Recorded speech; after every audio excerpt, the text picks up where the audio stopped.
Bruce and I hope that our podcast, Renegades Born in the USA, would get people talking and thinking about some of the topics we cover, from marriage and fatherhood to race and the American experience. So I recently asked you for any questions you have for us, and we've received some great ones. I'll be answering a few today. Barack Obama, when deciding to start a podcast, how did you determine which topics you wanted to cover versus others? And has your perspective on any issues changed since you've been out of office versus when you were in office as both a president and senator? Since both Bruce and I spent a lot of our careers navigating that space between America as it's mythologized and idealized and America as it is, we thought just having a conversation about that would be interesting, because it's something that he and I talked about a lot just when we were hanging out.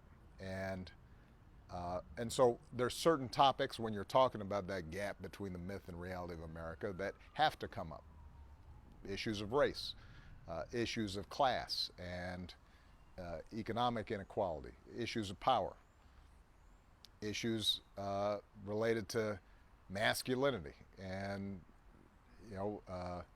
men's relationship to women and the relationship to families. And look, of course, my perspective's changed a lot since I left office because the country's gone through a lot over these last 4 or 5 years. And I think that helped determine the kinds of things we talked about when Bruce and I got together.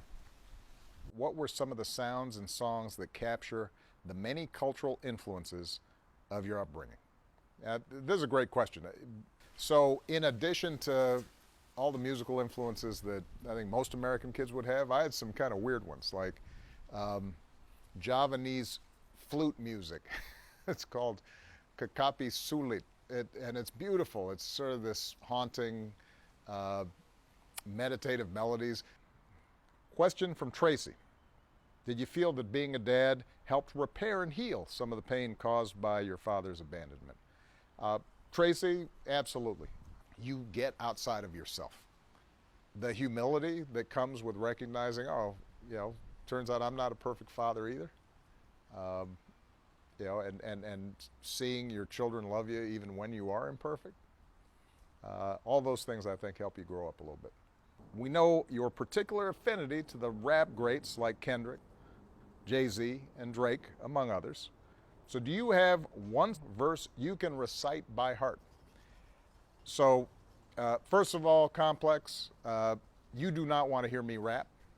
My first song by Jay-Z, which is a song that I love. Treat my first as my last, and my last as my first, and my thirst is the same as when I came. And I actually kept on listening to that song during the presidency because it was a reminder that even when you do make it, having a little bit of that sense of still being hungry, still having to work hard, still having to prove something, that's what keeps propelling you forward.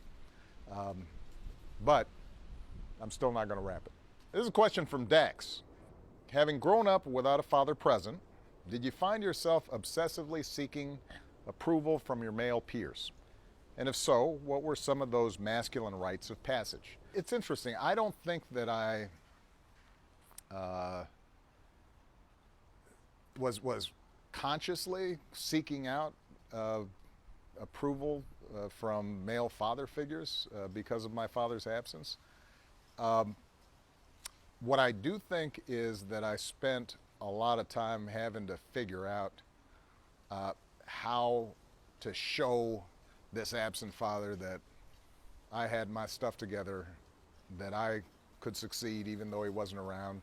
Bruce and I both talk about this feeling that maybe you've got to prove yourself a little bit more than you might otherwise have felt. In your opinion, what is the cure for racism and how do we achieve it so we aren't having these conversations in 30 or 40 more years? Well, look, Emmanuel, I know that you've given a lot of thought and written about these issues of race. I can say in the American context, there are a couple things that are absolutely necessary. Number one, making sure that our kids know our history, right? The second thing is to make sure that all of us try to reach out, and Bruce and I talk about this a lot in the podcast, being able to reach out to people who aren't like us, and doing so with an open mind and an open heart. So this is a question from Bruce Springsteen. What's your favorite song?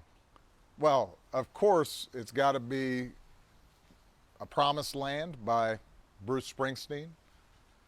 Or maybe it's, I don't know, I'm on Fire by Bruce Springsteen. I tell you, if I had to choose one song that I can listen to any time and it always moves me, it's What's Going On by Marvin Gaye. Here's a question from Justin. Given how much you and Bruce talk about masculinity throughout the podcast, what does it mean to be, quote, man enough? Our definition of being man enough or a full-grown man is really similar to the definition of being an adult, right? It turns out that having a code of conduct and a set of principles and living up to those even when it's hard, maybe especially when it's hard, you know, that's really the definition of being an adult.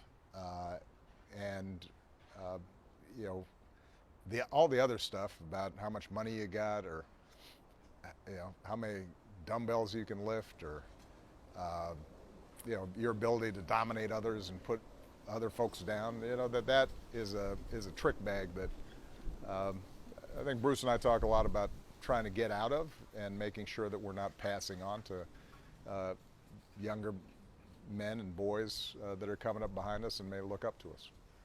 Question from Daniel. I love the episode on the music you both grew up with. What were some of the first live concerts you remember going to? First concert I ever went to live, Earth, Wind and Fire. Fantastic. Second concert, Elton John, Goodbye Yellow Brick Road. Had a slew of hits, and he came out and he had a big hat and, you know, big glasses, and put on a great show. Had huge hits. And then Stevie Wonder, I think about a year later. And he put on a concert that was transcendent. And, you know, Stevie can still rock.